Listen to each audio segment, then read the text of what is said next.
خالد صاحب و ذمہ داران مسلم جوائنٹ ایکشن کمیٹی کریم نگر و معزز حاضرین اکرام، السلام علیکم ورحمۃ اللہ وبرکاتہ۔ الحمدللہ رب العالمین والصلاة والسلام علی سید الانبیاء والمرسلین وعلى آلہ واصحابہ الاکرمین الافضلین الاجمعین، اما بعد فاعوذ باللہ من الشیطان الرجیم، بسم اللہ الرحمن الرحیم۔ قال النبی صلی اللہ علیہ وسلم المسلم اخو المسلم، صدق رسول النبی الامین المتین الکریم۔ معزز حاضرین، جیسا کہ آپ جانتے ہیں آج کا جو اجلاس ایک تو تہنیت تھی ان قائدین کے لیے جنہوں نے کامیابی حاصل کی، اور دوسرا یہ تھا مسلم جوائنٹ ایکشن کمیٹی کا مقصد کہ ان کے سامنے جو مسلمانوں کے مسائل ہیں، جو مسلمانوں کے لیے ضروریات ہے، اس کو رکھنا۔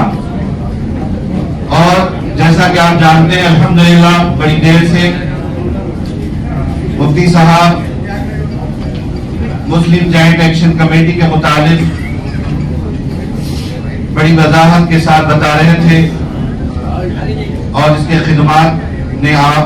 خدمات آپ ان سے بھی سن رہے تھے، اور الحمدللہ آپ سب جانتے بھی ہیں کہ مسلم جوائنٹ ایکشن کمیٹی کی کیا خدمات ہے۔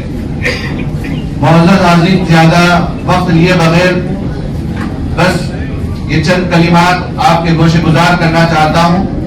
ایک بار ہمارا مل کر عقیدت کے ساتھ رسول کائنات فخر موجودات حضور تاجدار عرب و عجم فخر عیسیٰ و آدم سیدنا محمد رسول اللہ صلی اللہ علیہ وسلم کی بارگاہ اقدس میں ہدیہ درود پیش کریں۔ پڑھیے درود پاک۔ اللہم صلی علی سیدنا و نبینا مولانا محمد و بارک وسلم، صلاۃ و سلام علیک یا رسول اللہ، صلاۃ و سلام علیک یا حبیب اللہ صلی اللہ علیہ وسلم۔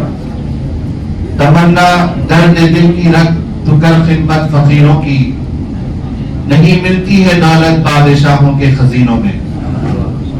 معزز حاضرین کرام، بس الحمدللہ جیسا کہ ہم دیکھ رہے ہیں یہاں جتنے بھی حضرات ہیں فرد واحد نہیں بلکہ سب اپنی اپنی جگہ ایک انجمن نظر آتے ہیں، کسی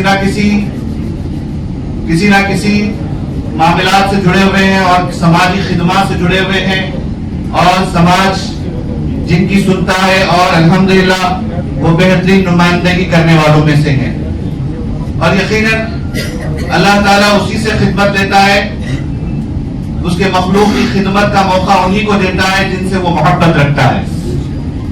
اور یقیناً آپ حضرات بڑے خوش نصیب ہیں کہ اللہ تبارک و تعالیٰ نے آپ کو مخلوق کی خدمت کے لیے چنا ہے۔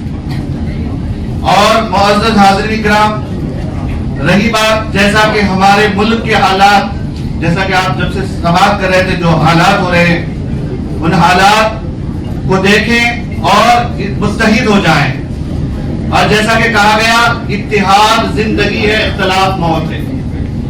اگر ہم متحد ہوں گے تو یقین مانیے یہ قوم مسلم ایسی قوم ہے اس کو کوئی مٹا نہیں سکتا، جو جتنا دبانے کی کوشش کرے گا وہ اتنا ہی ابھرنے والی قوم ہے۔ تو الحمدللہ ہمارا دین زندہ دین ہے، اور زندہ جاوید لوگوں کا دین ہے۔ گھبرانے کی ضرورت نہیں، بلکہ بس یہی معاملہ ہے کہ ہم سب کو چاہیے کہ تمام اختلافات کو بالائے طاق رکھنا چاہیے، اور متحد ہو کر اپنے مطالبات کو منوانا چاہیے۔ اور رہی بات کہ جیسا کہ دیکھا جاتا ہے کہ ہم آہ بھی کرتے ہیں تو ہو جاتے ہیں بدنام، وہ قتل بھی کرتے ہیں تو چرچا نہیں ہوتا۔